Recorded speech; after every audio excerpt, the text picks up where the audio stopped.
Assalamu alaikum, my brothers and sisters.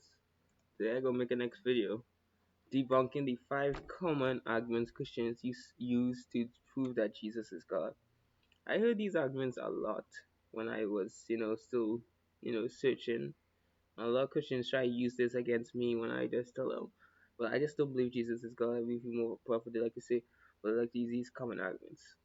So the first argument they love to use is, before Abraham, I am. This argument is really not a good argument. Like, it sounds good, but pre-existence doesn't mean you're God.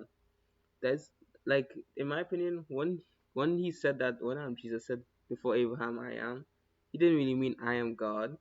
He mean, like, when he say I am, he meant like he was already the Messiah um before Abraham was even born. He was given the position as the Messiah before even Abraham was existed. Even in Islam, we have something like that, like how Prophet Muhammad said before that he was the final messenger before Adam was blown, created from dust. So it's nice. So we already have something similar in Islam.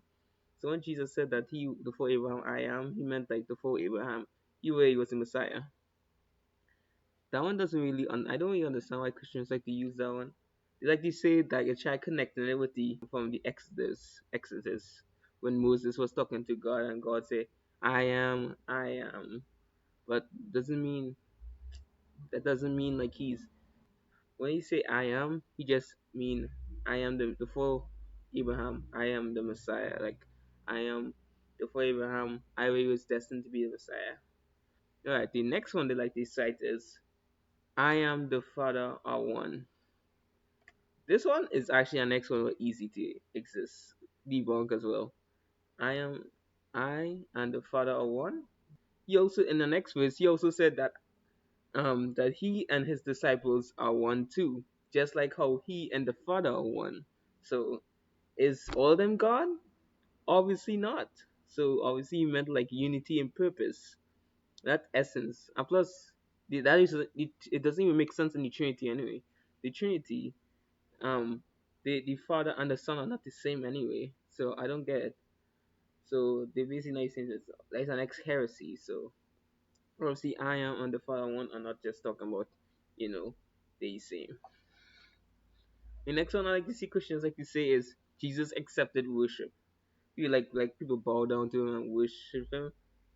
Like, no, this doesn't make any sense. This one, I mean, he getting respected. Like, when can basically quote unquote worship, he can respect it. Like, is that a Greek word? I can't really.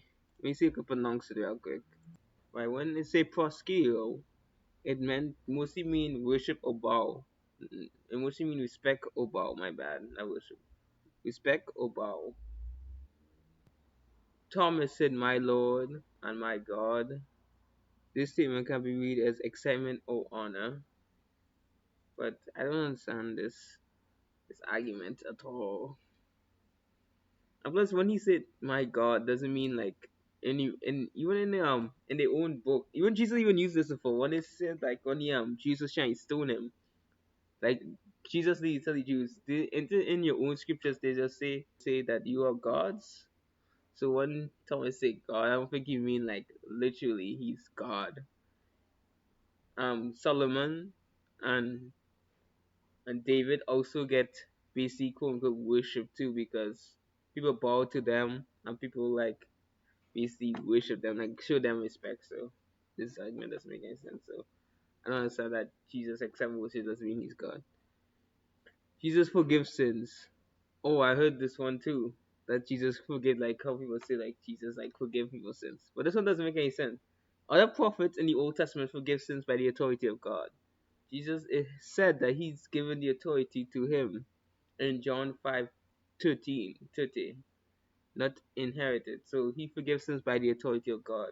Like, he literally talking to God. Of course he will know when your sins are forgiven. So that's why you say, that's when you talk to God, you say your sins are forgiven, not because he forgive them, it's because he know God forgive them because he's a prophet.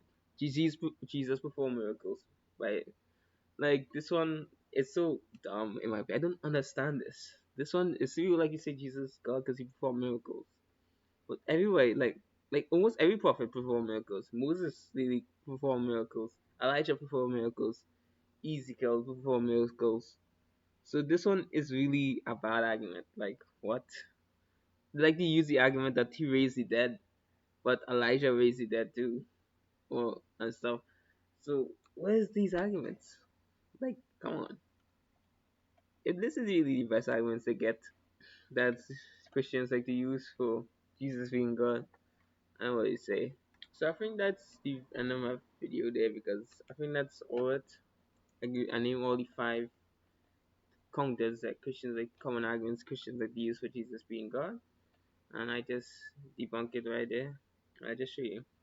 Subscribe and like this video and comment.